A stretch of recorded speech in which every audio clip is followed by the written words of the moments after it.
Hey guys, what's up? I'm Christian Taylor, and first of all, I want to say Merry Christmas to everyone. So if you haven't noticed, I am releasing this video on Christmas Day. And that was intentional. You see, I think a lot of people got Apple Watches this year as a gift. So right now you're probably sitting there thinking, what can I do with this watch? Can it track my heart rate? Can it tell me if I'm dying? Can it take my blood pressure? What can it do? Well, a lot of these features have to be enabled in settings. So if you have the Apple Watch Series 4, I would highly recommend enabling the fall detection in the settings.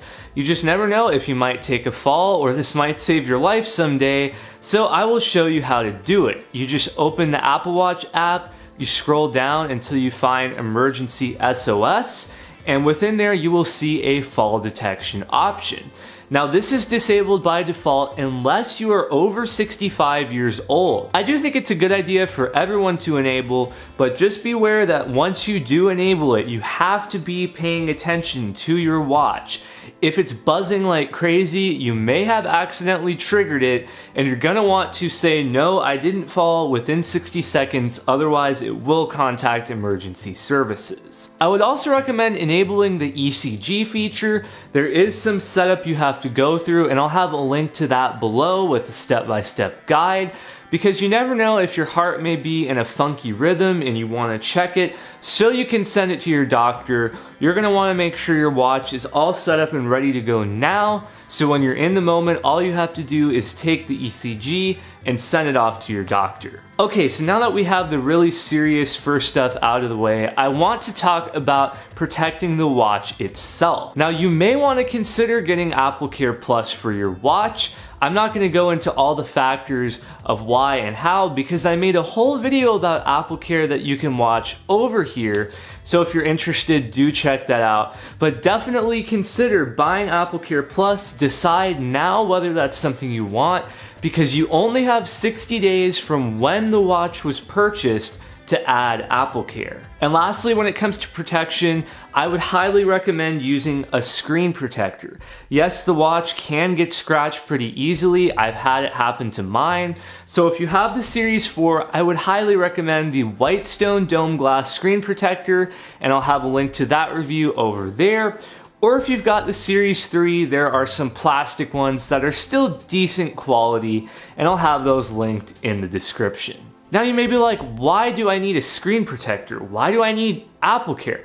Trust me, especially if you've never worn a watch before, your wrist is a lot more clumsy than you think. I have a habit of just dinging my wrist against stuff.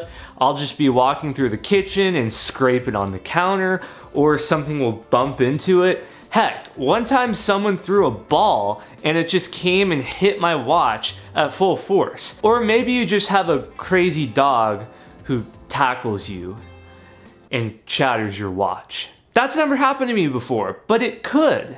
You just never know what may happen with your wrist. Okay, so now that we've got the super serious critical protection and health stuff out of the way, let's get started with your Apple Watch. So first you want to familiarize yourself with how it works. The digital crown you can think of as your home button. When you press that in, that's going to take you to your app screen, and any app you're in, you can press it and it will take you home back to the app screen. Now the side button is a back button and also the multitasking button. So if you're deep into an app's menu, you can just press that back button to get back to where you used to be. Or if you want to switch between apps quickly, you can press that button and it will open the app switcher of sorts. Now when it comes to setting up your watch, the single most important thing you can do is find a watch face that you're comfortable with. Whether that's analog or digital, Apple has plenty of options available in the watch app on your phone that you can mess around with, but you want to make sure you find the right watch face for you that has plenty of complications and can add whatever you want.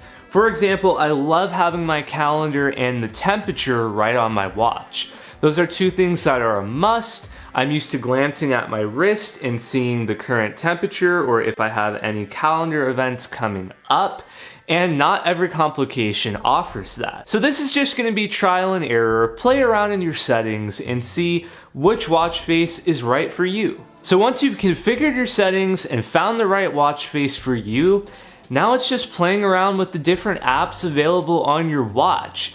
Now they will auto install from your phone, so any app on your phone that has an Apple Watch app will show up automatically on your app screen. And I would recommend just playing around. See what the apps can do, just familiarize yourself so you can know how to use your watch going forward. And one app that is particularly important is music. So Apple Music and Spotify both offer Apple Watch apps, but they are dramatically different. I compared them in my Apple Music versus Spotify video that you can watch over there.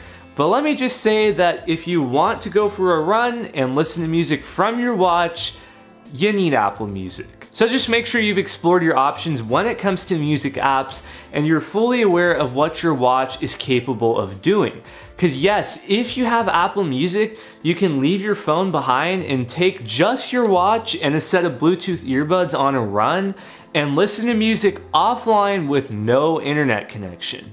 That is not possible with Spotify. In the end, it's just gonna take you a couple days of tinkering around, playing with different things, and discovering what your watch can truly do.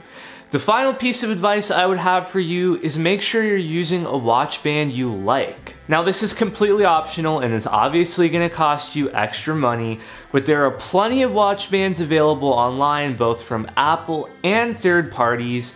So if you want to change it up, like for example, I'm using the Product Red Sport Loop on my watch, you can go ahead and get a different watch band, anywhere from $10 third party, all the way up to like $450 if you buy it from Apple.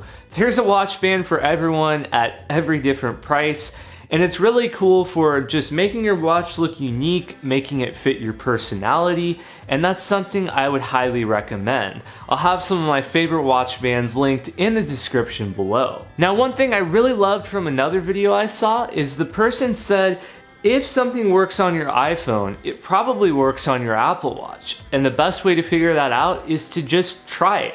For example, on your watch, you can pull down to see your notifications, or you can swipe up to see the control center, just like on the iPhone. It also has Force Touch where you can hold down and press harder to unlock other items in the interface. So I hope that's helped you get started with your Apple Watch. If you have any additional questions, do drop them below and I'll be happy to answer them for you. If you like this video, please do be sure to hit that subscribe button and click the bell so you don't miss when I release new videos. With that said, I will catch you guys next time.